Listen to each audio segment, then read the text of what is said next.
Depois da estreia da seleção brasileira ontem contra a Sérvia, o Entre Linhas entra no clima da Copa do Mundo para falar sobre as relações entre futebol e literatura. A gente começa o programa conversando com os escritores Sérgio Rodrigues, autor de O Drible, romance considerado um marco na literatura futebolística, e com o cronista Mário Prata, que escreveu O Drible da Vaca, em que apresenta uma versão cômica e nonsense sobre as origens do futebol.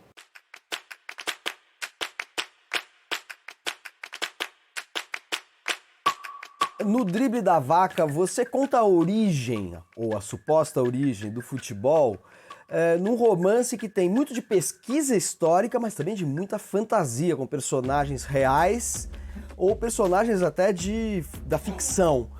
O que é o Drible da Vaca, afinal? É exatamente uma mistura, descarada mistura, entre fatos reais da Inglaterra de metade do século XIX.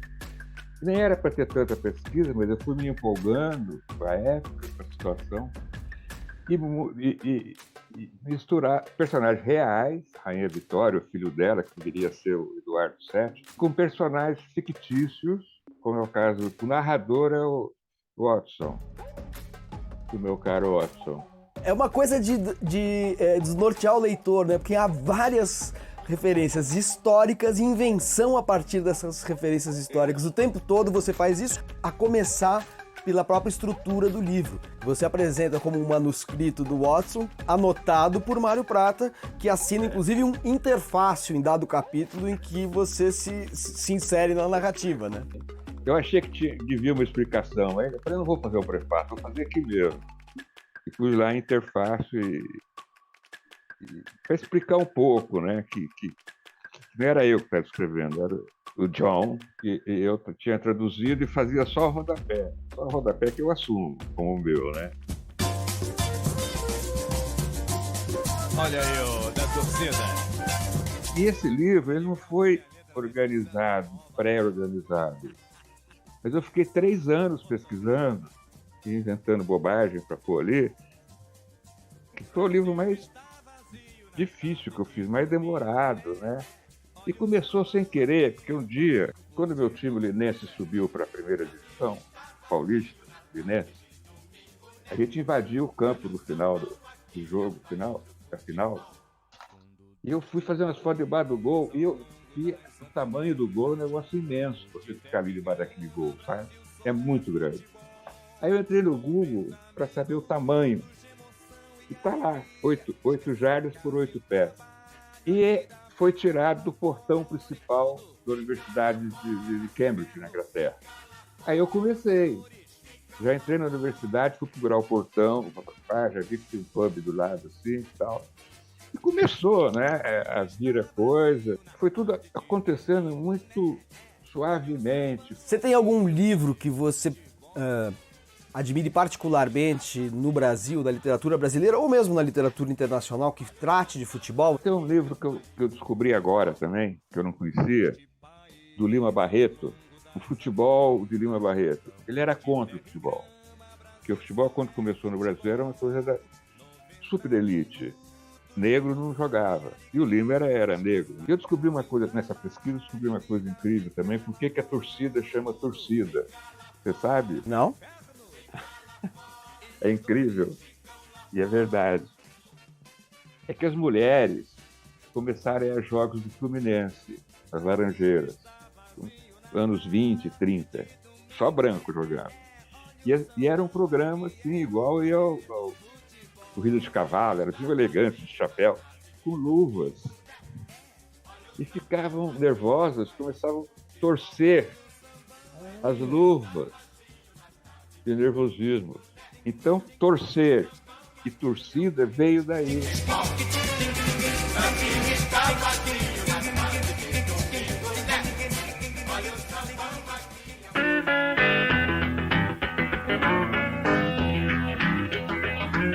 Toda vez que a gente fala da relação entre literatura e futebol, fala-se que a literatura brasileira nunca produziu um grande romance sobre futebol até a publicação do seu romance O Drible, que, no entanto, é um livro que tem muito futebol, mas é, sobretudo, uma história enfim, de conflito entre pai e filho. Será que o segredo é esse? Ter falado do futebol de maneira oblíqua? O futebol ele já é um drama inteiro, né, em si, e muito autossuficiente. Eu acho que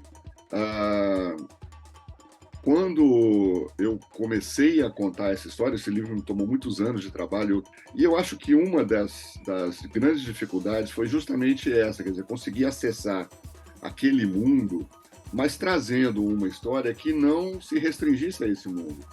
E aí é a história, uma das histórias mais antigas da literatura, desde a antiguidade, que é uma relação de um pai e um filho. E é possível que isso tenha ajudado a sustentar essa história, dar uma ressonância para essa história, além do futebol. Agora, é muito futebol, né? É muito futebol porque esse pai é justamente um velho cronista esportivo e tudo, e a forma que ele encontra de se comunicar com esse filho, que é um filho afastado, é um filho com quem ele tem uma relação ruim, é justamente ficar contando histórias e mais histórias do futebol de antigamente.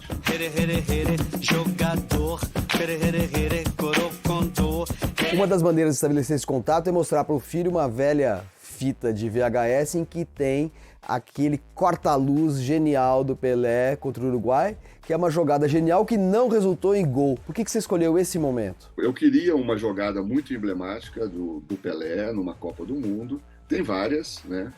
Mas eu acho que essa aí, mesmo antes de eu escolher essa jogada para abrir o meu livro, já se falava demais dessa jogada, né? Além daquilo ter sido feito numa Copa do Mundo, numa semifinal de Copa do Mundo, um grau de dificuldade muito maior, contra um grande goleiro, que era o Mazzucchelix, aquilo não tinha sido concebido antes. A concepção eu acho que é o mais genial.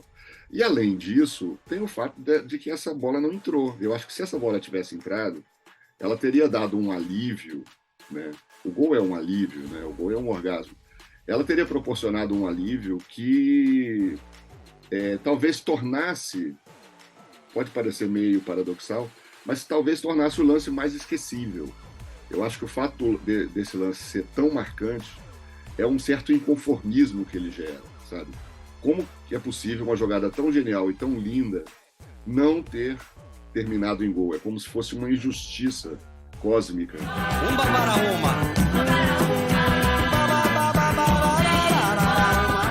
Na verdade, a grande contribuição literária para o futebol brasileiro é do Nelson Rodrigues e é da crônica esportiva brasileira, né? Tem uma grande injustiça, né, nisso que eu ouço, que eu sempre ouvi desde pequeno, que a literatura brasileira teria uma grande dívida com o futebol, porque nunca houve uma obra à altura, né? Eu ouvi isso muito, isso, na verdade, foi uma das motivações que eu encontrei para escrever o livro, né? Já que tem uma lacuna aí, vamos tentar preencher. Mas eu acho que tem uma injustiça aí também, porque a crônica, embora seja um gênero que às vezes é desvalorizado pela crítica, é um gênero literário de grande alcance assim, na hora de tratar do futebol, e eu acho que é a grande contribuição que nós demos. Ao preencher essa suposta lacuna com seu romance, você prestou uma homenagem também, de certa maneira, ao Nelson Rodrigues, porque há vários traços no Murilo Filho, que é o pai na dupla de personagens do seu livro. O Murilo Filho é bastante inspirado, ele tem vários traços do Nelson Rodrigues, né? E o Nelson faz uma ponta no livro, né? Ele aparece ali na redação do Jornal dos Esportes, onde o Murilo vai trabalhar quando vem pro Rio, né? Jovem. Ele conhece o Nelson dá uma força para ele ali e tal. O Nelson Rodrigues é uma influência grande que eu tenho, sem dúvida nenhuma. Nós temos o mesmo sobrenome, mas não somos parentes, é bom deixar isso claro. Mas é um cara que eu já botei dentro dos meus livros várias vezes. Eu acho que isso é uma homenagem, sem dúvida nenhuma, mas eu acho que é um pouco mais do que isso, na verdade. Eu quero também trazer um pouco do espírito do Nelson para dentro das minhas histórias. Joga bola, jogador!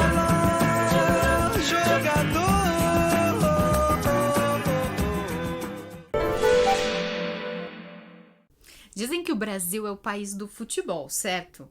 Mas eu vou confessar para vocês que em toda a minha vida de leitora, e eu já acumulo algumas décadas, apesar de parecer tão novinha, foram poucas as vezes que eu vi literatura, livros de ficção brasileiros dedicados a esse esporte nacional. Mas eu quero tratar hoje de um livro que eu li durante a minha infância, que tangencia o amor dos brasileiros pelo futebol, e eu tenho uma boa dose de certeza que você deve se lembrar dele também durante a sua infância, mesmo que as nossas infâncias não tenham acontecido na mesma época.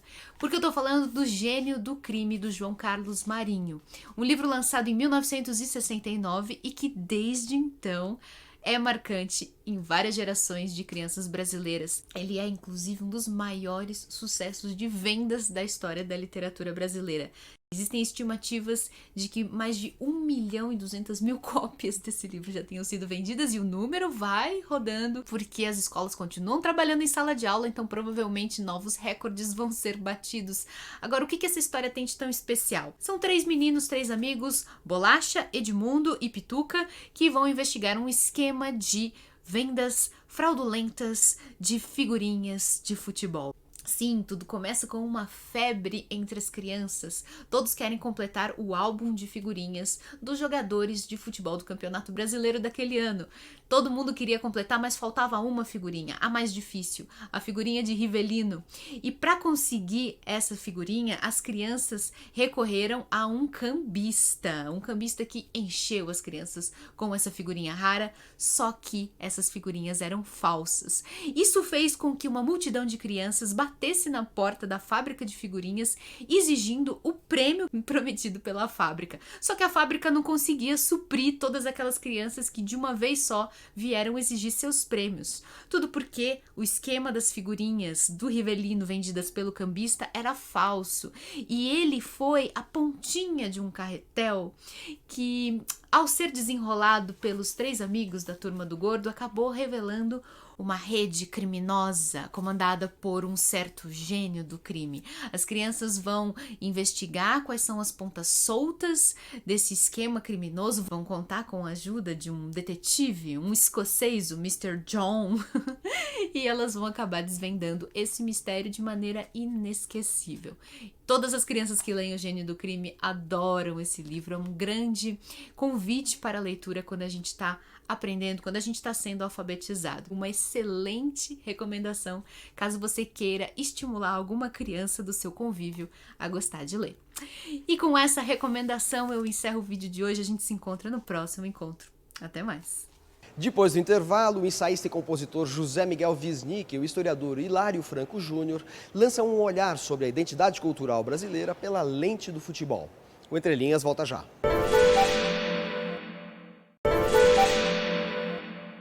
Em Veneno Remédio, José Miguel Wisnik mostra como o futebol atravessa as relações sociais no Brasil e foi fundamental na constituição de uma identidade cultural.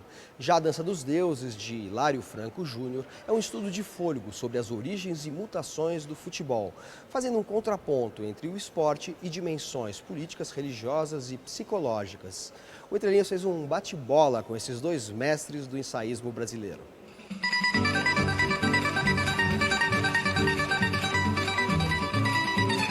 Em que momento você percebeu que o futebol poderia ser uma lente para olhar o Brasil tão forte, tão aguda quanto a música popular, a poesia, a literatura? Eu cresci vendo futebol, nasci em São Vicente, colado em Santos.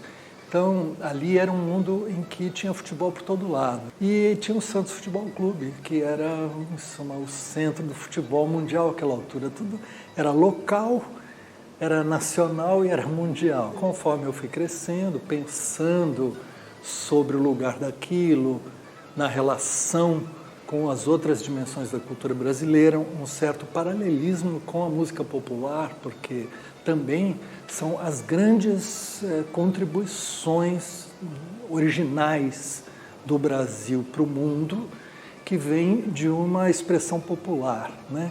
E passam por fora das escolas, das academias, dos partidos políticos, das igrejas. É alguma coisa que se produziu no Brasil, que cresceu de uma maneira com uma espontaneidade que vem ligada ao fato de que aquilo é expressão de questões profundas da sociedade brasileira.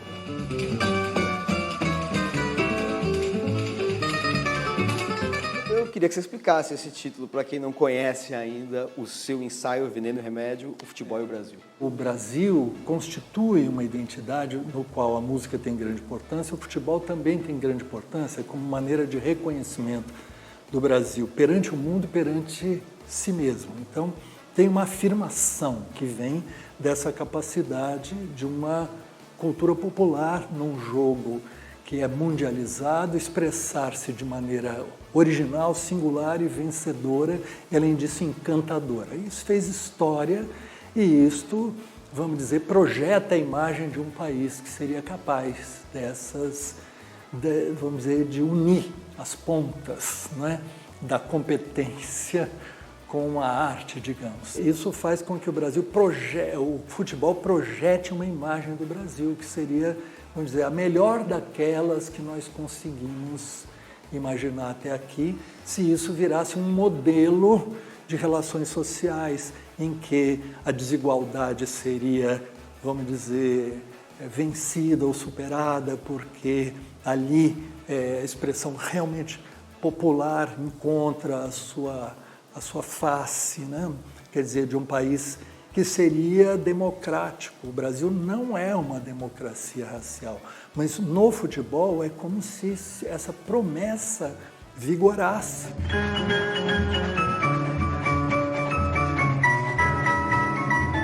Mas esse país é aquele mesmo que é incapaz de gerir os seus próprios talentos, que as instituições estão atrasadas em relação às potencialidades, que a sociedade não dá saltos de inclusão social e que se manifesta tantas vezes de uma incompetência cósmica, né, como diz Oswald de Andrade, mas que está ligada também às coisas terríveis do Brasil, do modo como ele se formou, etc., que se perpetuam, não é, e que são, de certo modo, acobertadas pelo modo como o futebol aparece no imaginário brasileiro. Então, isso está sempre posto, e razão pela qual o futebol oscila entre as grandes feitos e as grandes derrocadas, né? O Brasil, então, chega aos 4 finalistas em 2014, que não é para qualquer um, mas perde de 7-1, o que também não é para qualquer um.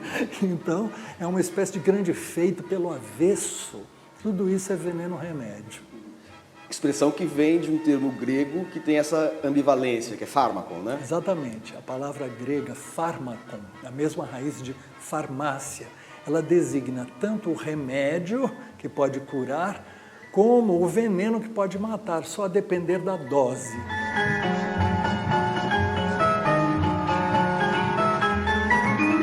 E como a literatura, a poesia em especial, entram aqui no Veneno Remédio? Bom, uma das ideias principais que geram o pensamento do livro é de Pasolini, que era cineasta e poeta, ensaísta, né? E que escreveu um pequeno ensaio que ele dizia que o futebol tem um paralelo com a literatura. Os estilos de um modo de jogar futebol podem ser em poesia ou em prosa. Ele achava que os europeus naquela altura jogavam em prosa, né? Os sul-americanos jogavam em poesia, e ele define isso muito, não é assim genérico não, ele define o modo de se comportar em campo, o drible, o papel do jogo coletivo, do jogo individual. Ele dizia, aquilo para mim foi uma coisa que aí eu levei adiante, com a presença, volta e meia, dos escritores falando de futebol, né? João Cabral, por exemplo, tem um papel... Poema sobre Ademir da Guia, maravilhoso. Maravilhoso poema de Ademir da Guia. Acho que é uma conversa do livro com a literatura o tempo todo, porque o futebol também fascina muitas vezes os escritores, né, poetas. Albert Camus dizia que o que ele aprendeu fundamentalmente da vida que está na sua literatura, foi mais do que nos livros, foi sendo goleiro do time na Argélia, né? E como isso, como diz Nelson Rodrigues também, que toda pela mais sórdida pelada é de uma complexidade shakespeariana, né? Quer dizer, todas as questões de relações humanas estão postas num jogo.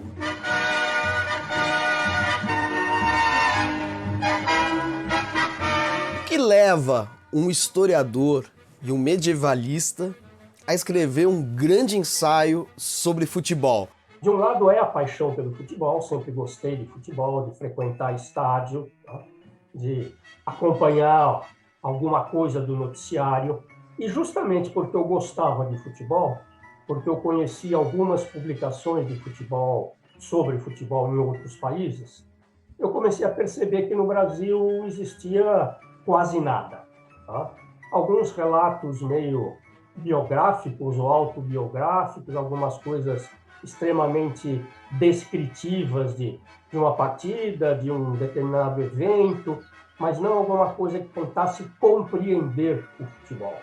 Eu digo que no Brasil o futebol é muito apreciado, muito praticado, mas é pouco pensado. Tá? Verdade que esse diagnóstico hoje já mudou bastante, tá? Mas na época era isso mesmo e ajudou a me motivar a pensar e a escrever sobre futebol.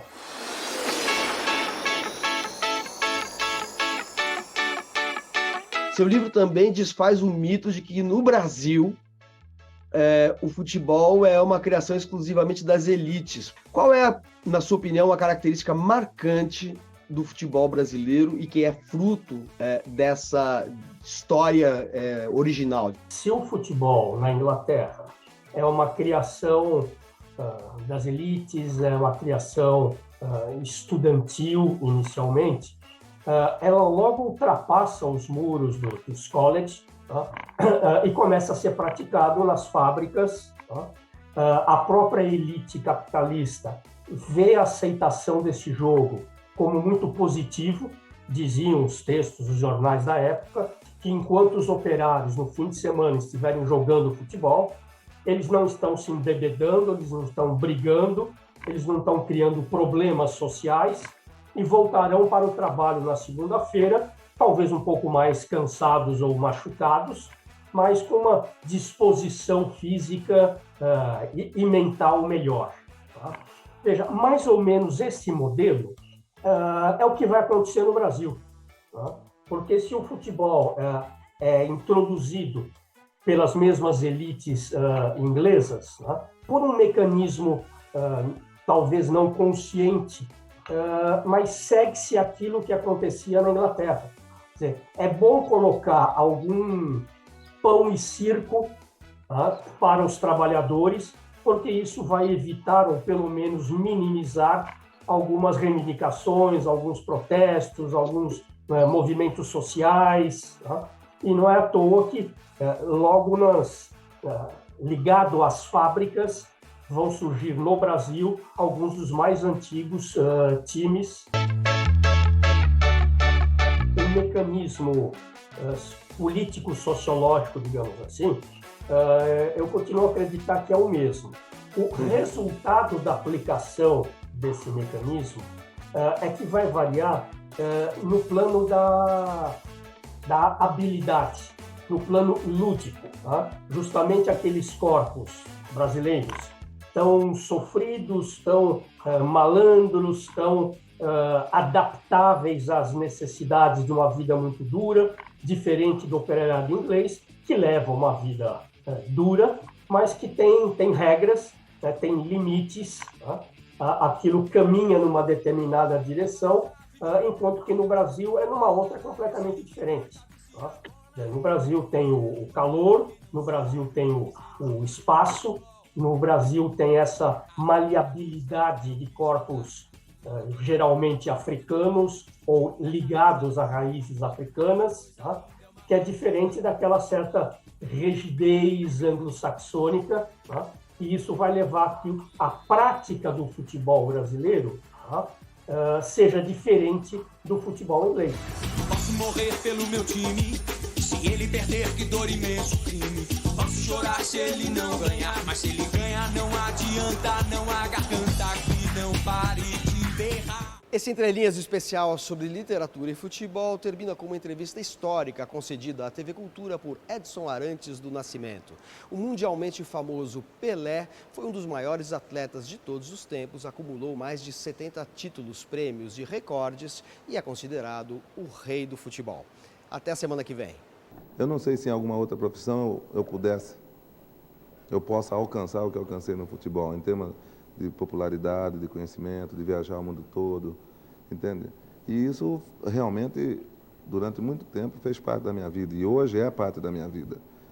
Eu tenho me preparado o máximo, tenho feito de tudo para que eu não sinta essa falta, entende?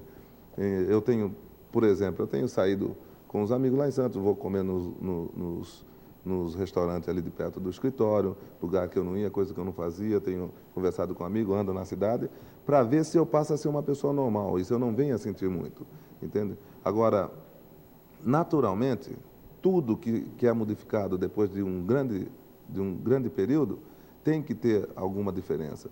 E eu, naturalmente, vou sentir alguma diferença, sem dúvida nenhuma.